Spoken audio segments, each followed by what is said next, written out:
उनको जबरदस्ती प्रेग्नेंट करवाते हैं, फिर उनके बच्चे होते हैं। अभी बछड़ा जब होता है तो अगर मादा होगी तो उसको रख लेंगे, लेकिन नर अगर होगा तो उसको लोग नहीं रखेंगे। प्लकार्ड पे दिखाया है इस तरीके से उनके योनि में हाथ डाल के उनको प्रेग्नेंट करवाते हैं वो लोग। वो पहले से वेजिटेरियन है और वेजिटेरियन खाने से हम थोड़ा अच्छा फील करते हैं। और जो किसी जीव की हत्या है वो जीव की हत्या नहीं करनी चाहिए। तो आपको क्या लगता है कि जो डेयरी इंडस्ट्री में गाय भैंसें होती है उनके साथ क्या होता है? डेयरी इंडस्ट्री में गाय भैंसों के बारे में अब तो आप बता दो मेरा, तो क्या होता है? तो दूध कैसे आता है? किसी भी फीमेल को कभी आता है दूध? वो जब प्रेग्नेंट होती तब होता है। तो गाय भैंसों का भी वही है बराबर। हाँ। तो डेयरी इंडस्ट्री में आपने कभी देखा होगा कि तबेले में इतने सारे गाय भैंसें रखी है, ये सब प्रेग्नेंट कैसे होती होंगी? क्या वो लोग नेचुरली जाके प्रेग्नेंट होती होगी? नहीं, वो तो डेफिनेटली नहीं। वो तो अगर इतना बड़ा होता है। हाँ, तो क्या आपको पता है क्या प्रोसीजर होता है?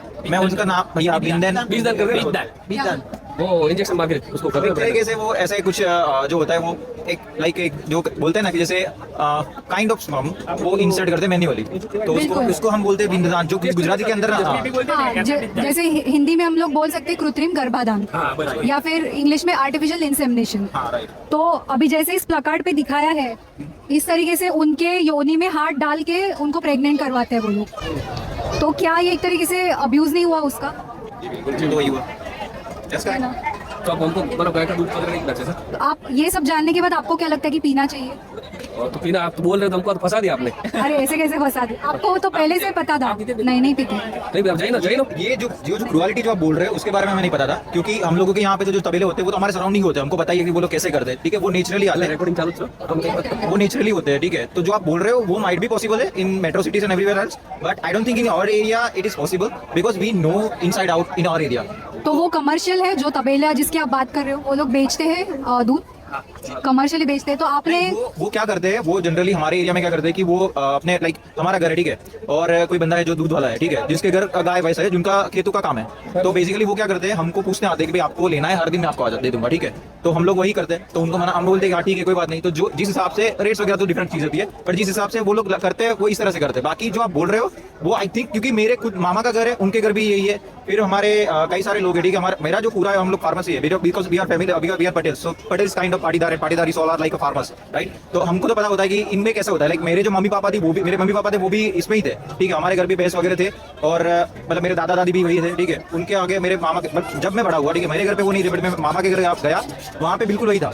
तो वहाँ पे हमने देखा है कि हाँ, अगर उनको ऐसे प्रेग्नेंट करते थे, वो साल में भी नहीं, आई कैन से लाइक 3 या 4 साल में एक बार, जो उनकी नेचुरल प्रोसेस होती है, उनको कन्वे करने के लिए वो सब करते थे। अदरवाइज ये जो आप जानकारी दे रहे हो might be it's true in metro towns और anywhere else, but in our area I can say that it's not like ये करके सब ये क्या बोलते हैं, इसको बढ़ाना चाहते हैं गाय और भैंस को, ऐसा बोलते हैं। तो नहीं बड़ा अभी जो भी कमर्शियल होता है, हाँ धंधे करने के लिए ना ये सब। हाँ मैं ऐसा बता रहा हूँ कि ये धंधे करने के लिए गाय भैंस को बढ़ाते हैं। हाँ बिल्कुल, उनको जबरदस्ती प्रेग्नेंट करवाते हैं, फिर उनके बच्चे होते हैं। अभी बछड़ा जब होता है तो अगर मादा होगी तो उसको रख लेंगे, लेकिन नर अगर होगा तो उसको लोग नहीं रखेंगे। तो अगर आप जिस तबेले की बात कर रहे हो, क्या इसमें नर और मादा सेम होता है उनकी संख्या? ऑलमोस्ट सेम होता है। और उनमें क्या करते हैं, ज्यादातर जो मतलब मान लो को वो अगर बात तो सही है, पर मेरे वहाँ भी अभी है 4 गाय और 2 वो है नर है, आपने आखड़ा बोलते हैं ना वो है। पर वो तो ऐसा होता है ना मेरे जानकारी मुजब कि उनको जब वेतर आता है तभी कर सकते हैं ना। बेसिकली क्या होता है, एक जो मेल गाय होती है, ठीक है, उनका 2 स्वरूप होता है। हाँ, 2 स्वरूप होते हैं। एक होता है सांड, एक होता है खेत में जो बैल होता है वो, राइट। तो जो सांड का रूप जो लेता है, ठीक है, उनका हमें पता नहीं, क्योंकि वो स्टोरी हमारे बहुत ही like we are unknown to that. But regarding the bell we know this inside out कि वो लोग क्या करते हैं। जैसे हमारे यहाँ पे मान लो कि गाय है, उसका बच्चा हुआ, तो जो बच्चा आता है उनको वो क्या करते हैं कि पढ़ाई करते और खेत में ही लगाते। जब ऐसा लगे कि नहीं खेत में 2 और हुए, तो जिनको नहीं हुआ वो उनको बेचते। हमारे यहाँ पे स्लॉटर की तो वो माहिती नहीं है, ठीक है, मतलब it's totally against to laws and everything, तो वो तो हो ही नहीं सकता। बट ये जो है वो मैं आपको ये फैक्ट बता रहा हूँ। तो उनको ये बिजनेस कैसे परवड़ता है अगर वो नर को भी रखेंगे, फीमेल को भी रखेंगे, नर मादा दोनों को भी? हाँ, खेत से देखो, क्योंकि उसको भी तो पालना पड़ेगा, नर को भी पालना पड़ेगा। जी बिल्कुल। जो बाजरापुर आते हैं, जो नर होते हैं, जो संस्था होती है तालुके की हिसाब से होती है, बाजरापुर ऐसा सब उसको बोलते हैं, तो हम वहाँ रख सकते हैं। 2 साल का होगा तब फिर हम 10 साल उसका एक ट्रैक्टर घास डालने जाते हैं सब लोग गाँव वाले मतलब सब। एक तरह से क्या होता है, जैसे कि पांजरा बोले, ठीक है। अब कई बार जो आपने बोला, कई बार कई फैमिली ऐसी होती है जिनको नहीं परवड़ता, राइट। तो वो लोग क्या करते हैं, वही बैल को वहाँ पे छोड़ देते हैं पांजरा बोल पे। और ऐसा नहीं कि फ्री में, उनको मुआवजा वगैरह कुछ देना पड़ता है, क्योंकि वो भी पालने के लिए रखेंगे, बट उनको माइनर देना पड़ता है। ऐसा नहीं कि भाई मान लो कि 60,000 रुपए हर साल का एक लग रहा है, ठीक है, और वो कैपेबल नहीं है, तो उनको वहाँ पे 20,000 ही देना है, बाकी के 40,000 कहाँ से जाएंगे। तो हमारे वहाँ पे एक सिस्टम है कि मान लो कि हर एक स्टॉल है, हर एक स्टॉल के अंदर एक गौरक्षा के लिए, गौ माता के लिए एक पूरा वो बक्सा रखा होता है। आई कैन से दैट कि कहीं पे भी आप जाओ, आई थिंक कोई डिब्बे खाली नहीं मिलेगा।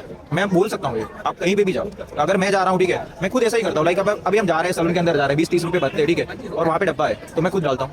हम नहीं जा पाते, हम बाजार पुल पे नहीं जा पाते, तो हम ऐसे तरह करते हैं। अदरवाइज यही होता है प्रोसेस वगैरह।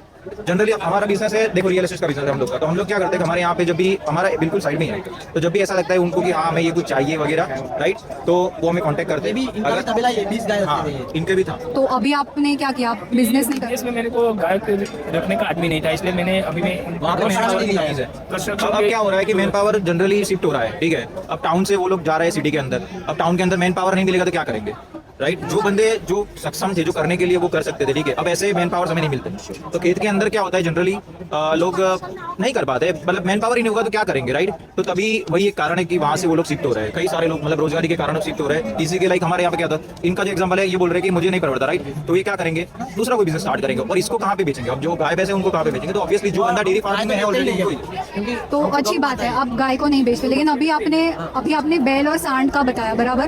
तो जो खेत के लिए बैल यूज करते हैं वो एक्चुअली होता तो सांड ही है, लेकिन वो कंट्रोल में नहीं आएगा। अगर उसको खेत में यूज करना है तो उसका बधियाकरण किया जाता है, वो तो आपको पता ही होगा। बट वो तो किसी भी एनिमल को अगर आपको कंट्रोल में लाना हो, कुछ तो फिर लगे। तो क्या ये सही है उसका इंसान में, अगर हम इंसान है, ठीक है, हम इंसान नहीं समझ पा रहे हैं, ठीक है, तो वो तो यार वो तो फिर भी एनिमल है, ठीक है। तो आप एक काम कर सकते हो, यूट्यूब पे एक मूवी है माँ का दूध, गुजराती में भी है वो, और जो इंडियन डेयरी इंडस्ट्री में जो भी चीजें होती है उसमें हम दिखाई लोग ये गई नहीं है। बोल सकते कि इंडियन डेयरी इंडस्ट्री जो स्पेसिफिकली किसी कमर्शियल के बारे में बात कर रहे हो, ठीक है, तो we can not say that कि what is happening inside the Indian commercial dairies, but yeah we know that whatever happening in our area it's good. कि आप जैसे मुंबई आए हो, आपने डेयरी तो कंज्यूम किया ही होगा। That's the only question we came here to ask you, why you are holding this over? Exactly तो वो अगर आपने अमूल का पिया है लेट्स से दूध, तो वो तो डेफिनेटली उसका शोषण करके ही आया है। तो that's it, might be true, I don't know that, but that might be तो true. आप वो डॉक्यूमेंट्री जरूर देखिए माँ का दूध, तो आपको और थोड़ा नॉलेज, और आप उस इंडस्ट्री के बारे में ऑलरेडी जानते हो तो मिल जाएगी आपको जानकारी। ओके।